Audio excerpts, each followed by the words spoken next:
The Grinch. I don't know. Maybe I tried doing the Grinch face. Banging on her house. Okay. Construction, I guess. Pretty. I just woke up, so yeah. KFC. Today we're gonna be reacting to Food Theory, the conspiracy theory that ended KFC, Kentucky Fried Chicken. Now, I'm just gonna warn you. If you ruin KFC for me, I hope you know that KFC is one of my favorite chicken restaurants, and if this ruins it for me, I'm gonna be deeply disappointed and I'm gonna dislike it. It's 14 minutes, so it shouldn't be too long. So, I guess we just get right into it. Let's just get right into the video. Come on. Welcome Join to KFC. me. Can I interest you in our spicy classic C sandwich or a 6-piece KF wings combo? Perhaps a 12-piece bucket of FC? FC? You mean fried chicken, right? We can't use those words here. You can't use the words fried or chicken at a Are they restaurant not that's allowed? literally named Kentucky Fried Chicken. It's KF. Yeah, are they like not? Am I guessing like they're not allowed to say Kentucky Fried? I mean, it's literally chicken. Like, I don't understand how this conspiracy it's lit when you open it and you eat it. It's nothing but chicken. See now, okay? He's gonna like go down to like the percent, like actually it's 10% salmon or whatever. I'm like, shut up, Matt Pat. Shut up. Ooh, shut up. Just kidding. Who's them? Oh, no. I love these numbers. What the F is going on here? You mean fried? Whoa.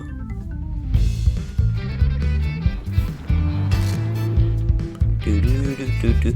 Also, I hate that I'm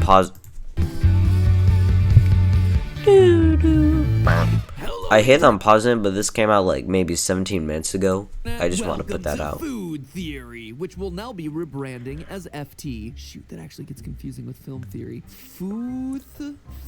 FTT. Tell you what, we're gonna spitball some shorter name options over here on our end and get back to you on that. Anyway, today I want to talk about a little something I Do ran like across earlier FTD. this year while doing research for our Food. three-way FTT. KFC crossover weekend, or should I say, streaming nominated KFC crossover weekend. They all thought I was insane, but it worked. What I had stumbled across was a conspiracy. The supposedly real reason world-famous restaurant chain Kentucky Fried Chicken officially changed over to its acronym KFC in the 90s. On the surface, it might seem like there's not much to theorize about. Isn't it still Kentucky Fried Chicken? Even though it's Going by KFC? is just a simple slam dunk business decision. Yeah. It's short, it's catchy, it Yeah. couldn't possibly be easier to spell. Plus, it was already a well-known nickname for the restaurant at the time. When the restaurant began its rebranding circa 1991, the International House of Pancakes had already successfully rebranded itself as IHOP. Yeah. Howard Johnson was embracing its nickname Hojo, and it seemed only natural for Kentucky Fried Chicken to hop on that same trend. At least until a chain letter came along that sparked a full-blown conspiracy theory that persists to this very day. Oh. That's right, theorists. There's a pesky little rumor floating around that KFC didn't actually change its name willingly. Rather, the company was forced to change by the government. Because US what government? they serve doesn't qualify as chicken. What? What then are they supposedly serving? Well, as the theory goes, mutants. Featherless, chicken-like creatures raised in a lab and genetically engineered to be meatier than actual chicken. Honestly, how could I not do a food theory episode about this? Now, as you'd expect, the restaurant flatly denied all of this from the very start. In February of 1991, Kyle Craig, president... If that's true, I don't feel. At first, I was like, I want to get KFC after this. But now, once you said mutant chicken feathers, what's with like us humans and like mutating animals so they're like yummier? Just like that's kind of weird. It's kind of weird, buddy. Weird. You're weird, buddy. President of KFC US explained to Bloomberg. You're lucky that I like a lot of meat foods like steak, burgers, and chicken because I would have gone vegan, but I'm not because I like meat. that the name change was entirely their decision and that it was simply a way to minimize the effects of the word weird. fried. Not only because it carries unhealthy connotations, but also because it undermined the company's efforts to expand its menu beyond fried foods into things like grilled chicken, salads, wraps, and so on. And it makes sense. At that time, the US was at the height of its low-fat craze, and fried foods were public enemy number one. By the way, the effectiveness of the quote-unquote low-fat trend, or I guess I should say the Nothing. ineffectiveness, is a food theory for another day, to be sure. But for as reasonable as it might seem for a restaurant in the early 90s to avoid the word fried, the mutant chicken theory is what grabbed everyone's attention. Because, duh, of course it did. And managed to hang around for 3 decades afterward. Wow, were the 90s really 3 decades ago? My brain says yes, but my obsession with gigapets says no. So today, theorists, we're gonna finally get to that Kentucky Fried You do truth. you. What was the real reason KFC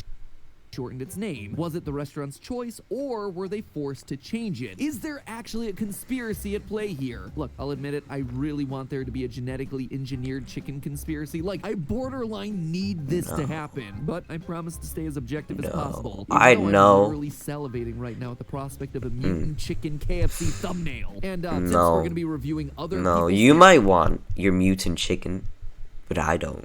Because I in eat today's KFC. episode, I think you know what that means. It's Morty time. Leave your theories in the comments below. What is this? I'll pick my favorites in the next episode of Morty. Oh, Now yeah. then, let's travel back in time to the year 1991 when chain letters roamed the earth. For those of you who don't remember chain letters, I offer you this I don't know advice. that, what Cherish that your is. youth and never So. lose your sense of wonder. Basically, chain letters were viral content for a pre-internet society. Someone would physically mail a letter out to a bunch of people, and that letter would ask the recipient to make copies of the letter and physically mail it out to a bunch of other people that they knew. In theory, the letter would spread like wildfire and reach a tremendous number of people. Obviously, it didn't always work out that way. Not every chain letter is going to wind up going viral, just like how not every YouTube video is going to wind up going viral. Still waiting for my 2010 audition for the musical Hairspray to catch fire, you guys. However, there was one particular chain letter about KFC's name change that did catch on. The letter, which has evolved over the years into the form of emails as well as social media posts, claims that a University of New Hampshire study has uncovered a sinister secret, that the government forced Kentucky Fried Chicken to remove the word chicken from its menu and advertising because the meat that they serve could not be legally called chicken. The letter claimed, How? quote, they actually use genetically manipulated organisms. These so-called chickens are kept alive by tubes inserted into their bodies to pump blood and nutrients into their structure. They have no beaks, no feathers, and their bone structure is dramatically shrunk in order to get more meat out of them. Okay, so I'm not even gonna try to draw this out for dramatic effect. Everything in this letter, every single thing, is either unverified or provably false. For one thing, the University of New Hampshire denies the existence of any such study. Let's For go. another, KFC ads and commercials from this era still use the word chicken freely. Enjoy original recipe, hot wings, or extra tasty crispy chicken. And for modern KFC ads, it seems like the classic Kentucky Fried Chicken nomenclature is back in full force. And even if we overlook all of that evidence, it's really hard to imagine that KFC could pull off mutant chicken production at that scale. For one thing, the chicken genome wasn't sequenced until the mid-2000s. Let's That go.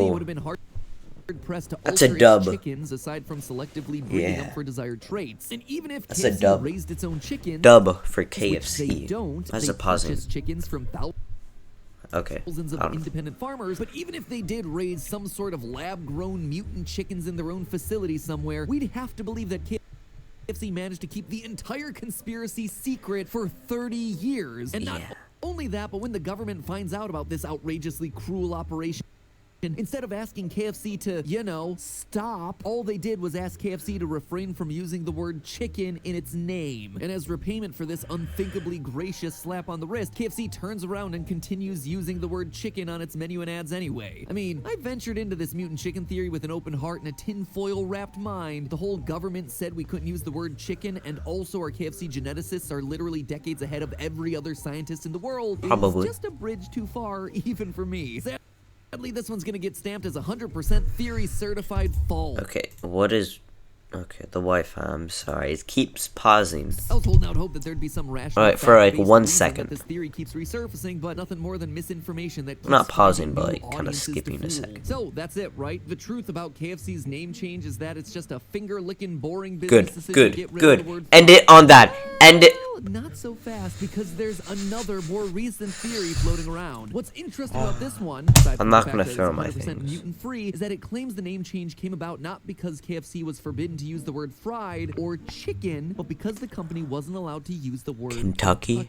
As Mashed.com explains, quote, in 1990, the Commonwealth of Kentucky trademarked their name, which meant that if KFC continued to use their original name, they would be required to pay licensing fees. Unwilling to comply with this, they opted instead to change the company's name to KFC, an acronym that many people were already using. And apparently KFC wasn't alone in this. According to the website Taste of Home, even the Kentucky Derby switched over to its nickname, the Run for the Roses, in order to avoid this licensing fee. And as the website Snopes explains, in 2006, the state and the restaurant reached an undisclosed settlement, at which point the restaurant began using its original name, Kentucky Fried Chicken, once again. Now this is a theory that Goldilocks Matt Pat can get behind. The fried theory, a bit too boring. The chicken theory, a bit too spicy. But this Kentucky theory is just right. Plus a ton of very prominent websites like the Business Review, Southern Living, Yahoo, Mashed, Taste of Home. All of them have cited the original Snopes article or just regurgitated it as truth. So you know this has got to be solid, right? Still, we decided to do our due diligence and look into whether the state of Kentucky actually did trademark its name in the early 90s. And wouldn't you know it, we came up empty-handed. We couldn't find evidence of the supposed 2006 settlement between the state of Kentucky and KFC either. But we figured, yeah, there were explanations for this. Maybe the trademark language just got lost to time or got locked away in a database that randos like me on the internet don't have access to. But all hope wasn't lost because the Kentucky Derby stuff was very easy to verify. All we had to do was dig up some old TV broadcasts where they avoid using the word Kentucky in the Kentucky Derby. But then we found the ABC Sports broadcast from 1990, and this is what we encountered. Today, ABC's Wide World of Sports presents the 116th running of the Kentucky Derby. Okay, they weren't afraid of using it there, but maybe the licensing fee went into effect the following year. As ABC Sports presents the first leg of the Chrysler Triple Crown Challenge, the Kentucky Derby. The year after that? ABC's wide world of sports coverage of the Kentucky Derby. So at this point, my faith in the internet is just shattered. Did this mean that Snopes, the most famous fact-checking website in the world, just serve us up a heaping platter of 90s chain letter style misinformation? Well, not exactly, but a whole lot of these other websites sure did. Let me explain. Let's what go. happened. Most people know Yahoo, Snopes you is a suck. site that either confirms Yahoo! or refutes rumors and misinformation on the web, often labeling it as either true or false and providing sources to support the conclusion. But Snopes also has some other more nuanced fact-check ratings in its arsenal, like mostly true, unproven, or labeled satire. And if you check out the fact-check rating on their KFC name change article from January 2000, you'll notice it's rated as Lost Legends. Now, I'm going to go ahead and say the vast majority of sites that cited this Snopes article were focused on the wrong acronym. They were so focused on finding an interesting story about KFC that they failed to notice that this article is part of the repository of Lost Legends. TROLL, troll. The content in troll is different from pretty much everything else that you encounter on Snopes. Lost Legends content isn't true, and it isn't designed to be. According to Snopes, it's meant to be a lesson in the fallacy of false authority. Putting out misinformation with the Lost Legends rating is essentially Snopes' way of reminding us that we should carefully consider and verify everything that we consume on the internet, even content from a fact-checking website. And to be fair, the misinformation that they put out regarding KFC's name change worked like a charm. A number of big-time websites got caught with their hand in the old chicken bucket. The story of KFC changing its name because Kentucky got trademarked is nothing but a big fat troll. And yet that Snopes article was cited as a credible source in many, many other articles, allowing the misinformation to spread unfettered like it was some 90s era chain letter. Still, I'm not sure Snopes' efforts worked out in the grand scheme of things. Sure, anyone who's diligent enough to track down the original source of this urban legend will eventually stumble upon Snopes' article and come to understand what the Lost Legends rating means, but it is definitely feeling like it's preaching to the choir. Meanwhile, the people who lazily spread misinformation without fact-checking are the exact people who will probably never investigate the Lost Legends tag. So while the Snopes article does indeed help draw attention to the prevalence of misinformation, in doing so, they're also releasing actual misinformation in the universe. An untold number of people encountered this story secondhand on Mashed, Yahoo, the Harvard Business Review, and so many other websites. Not all of those people are going to see this video or ever trace the story back to the Snopes page, taking the time to read about what the repository of Lost Legends is all about. So I would humbly submit to the fine folks at Snopes, your Lost Legends tag is overall kind of detrimental to your very important cause of spreading true information on the internet. So in the absence of evidence to the contrary, theorists, I'm inclined to believe KFC on this one. Believe it or not, they just wanted to use an easier to remember nickname that would help them navigate the low-fat craze of the 90s. So that's, Ooh. it's not the most Let's exciting go, news of the let's episode. go. Still, I hope it did help to put two of the peskiest KFC conspiracies to rest. Though I gotta say, if any of you theorists have inside information on the whole mutant chicken thing, definitely let me know. I want to believe. I want that mutant chicken thumbnail. But hey. Anyway, hope you guys enjoyed. I'll see you guys in the next video. Bye bye. Ooh yeah, get it? The Kentucky Fried Chicken. I want to give a huge Click the video again. Bye.